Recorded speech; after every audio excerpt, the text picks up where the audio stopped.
qui m'a beaucoup touchée, avec tout son centre historique de la guerre 14-18. Et à ce moment-là, mais je vous parle d'il y a une vingtaine d'années, hein, à ce moment-là, même plus je crois, à ce moment-là, je découvrais d'une autre manière les compositeurs français. Et à travers ce drame de la guerre 14-18, je me suis beaucoup plus penchée sur des musiciens qui pouvaient me faire passer les émotions que moi je ressentais sur place en visitant les forts et les cimetières. Vous ne pouvez pas retenir vos larmes quand vous voyez à l'infini des tombes blanches de Français, d'étrangers aussi qui ont défendu la France dans les tranchées à Douaumont, etc. Tous des jeunes gars, même dans ma famille, dans ma famille, il y a eu des morts à Verdun. Et donc, je ne pouvais pas retenir mes larmes, et alors j'ai décidé de travailler. D'abord aussi pour une raison technique, je trouvais intelligent d'une fois travailler ma main gauche un peu mieux qu'en accompagnement. Et donc, j'ai décidé de travailler le concerto de Ravel.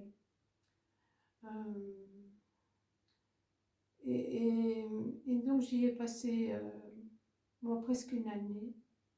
Ça m'a donné envie de devenir active aussi au niveau mémoire pour cette guerre 14-18.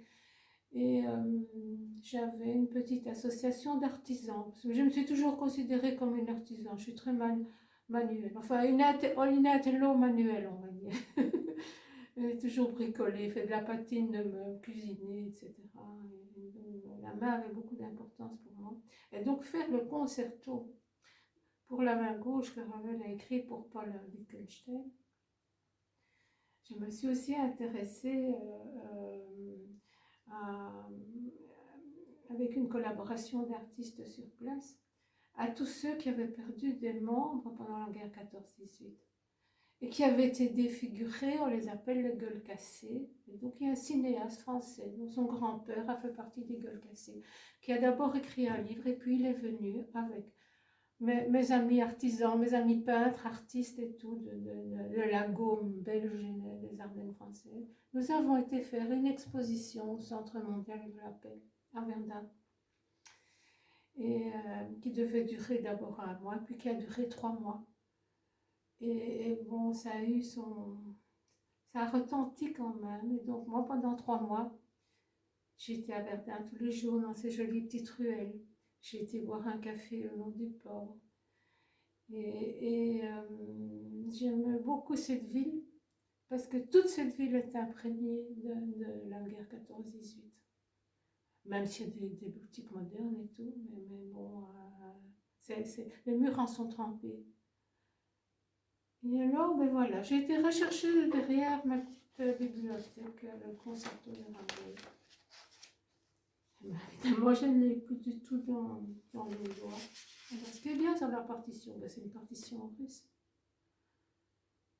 C'est que la partie orchestre est écrite en notes plus petites, alors on ne peut pas faire de confusion, parce que dans la partition, vous faites bien attention au choix de la partition. Si vous voulez relever ce défi pour honorer la mémoire des poilus, des gueules cassées, et puis pour aussi être dans l'actualité actuelle où bon, ben, la boucherie n'arrête jamais, et c'est quand même épouvantable. Épouvantable que des familles entières meurent parce qu'un volet s'ouvre dans un avion, l'arc sa bombe. C'est épouvantable. Souvent pour de l'argent, parce que ça rapporte maintenant l'industrie militaire. Enfin, ça a toujours rapporté, même du temps de Napoléon, et ça a toujours fait la richesse de corrompus. Bon, allez, je me calme. Et donc, moi je vous invite à relever ce défi pour 2 raisons. Pour votre main gauche, déjà simplement parce que c'est quand même un challenge.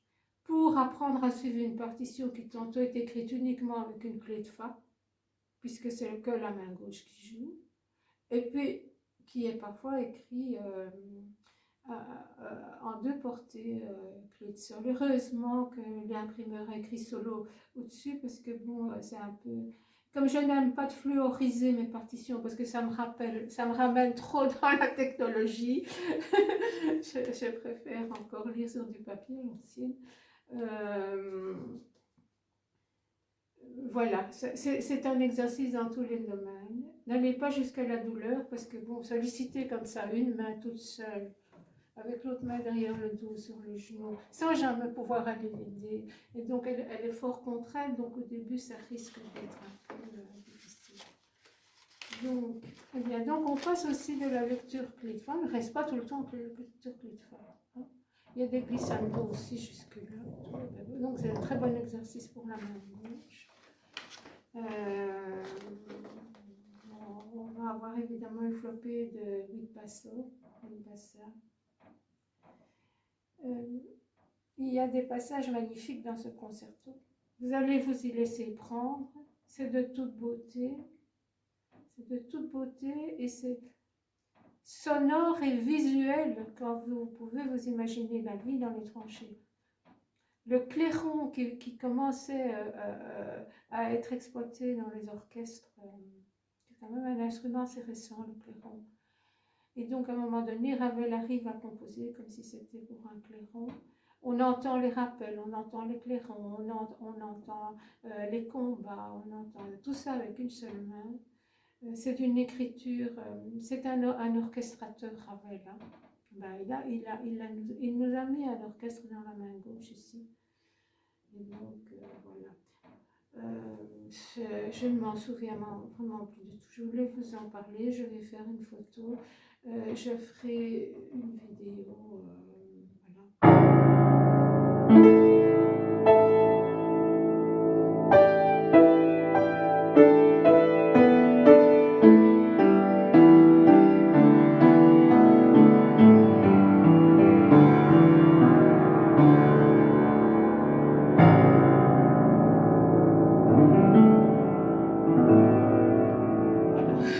C'était pour un zakouski, comme on va dire. Bon ben voilà, voilà l'ampleur que ça donne sur un piano. Je vais vous faire des photos aussi et voilà, j'espère que je vais attirer votre attention sur cette période magnifique pour le compositeur français qu'a été, oui bien sûr déjà l'avant-guerre avec Claude Debussy et son opéra Péléas et Mélisande, mais après Ravel qui a vraiment, d'abord il a participé à la guerre. Il n'avait pas une bonne santé, il était chétif, il s'enfermait dans des pelisses, enfin il a quand même travaillé dans les ambulances. Et puis il est tombé malade, il a été ramené, donc il était dans la Marne, le fameux taxi de la Marne. Et donc il a été mis à l'arrière, à un poste un peu plus au chaud, on va dire. Ça l'a marqué. Il a composé le tombeau de Couperin pour le mari de Marguerite Long, qui est mort, de Monsieur de Moffias, mais je ne suis pas vraiment sûre de bien prononcer son nom, qui est mort aussi en 1408. Marguerite Long a eu très difficile à surmonter ce drame et à refaire des prestations en public. Et alors, elle a joué Ravel, une grande amitié s'est liée entre eux. Donc Ravel, après évidemment, il y a eu tout l'attrait pour les Américains qui ont d'abord donné toutes les ambulances. Enfin bon, les Américains. J'espère qu'à ce moment-là, ils étaient un peu plus désintéressés que maintenant. Mais bon, après, il y a eu l'ouverture du conservatoire américain à Fontainebleau. Et toute cette période, il y a eu tous les Russes qui ont combattu aux côtés des Français. Et des Anglais, c'était la main dans la main à cette époque-là. C'était pas question qu'on empoisonne les uns et les autres ou qu'on souhaite la mort de Poutine. Hein. Et donc, tout ça, c'était un ferment pour le compositeur français. Tous les Russes étaient à Paris aussi, et puis ils partaient tous ensemble à New York. Et puis bon, ils arrivaient à faire un métissage de la modernité, et tout ça sur le terreau de la Première Guerre mondiale qu'ils avaient vécu. Et il n'y a pas que les musiciens. Donc, on a abandonné progressivement la photo pour l'art de peindre sur les tranchées pour la photo. Et puis alors, les peintres ont commencé, ne savaient plus décrire les drames.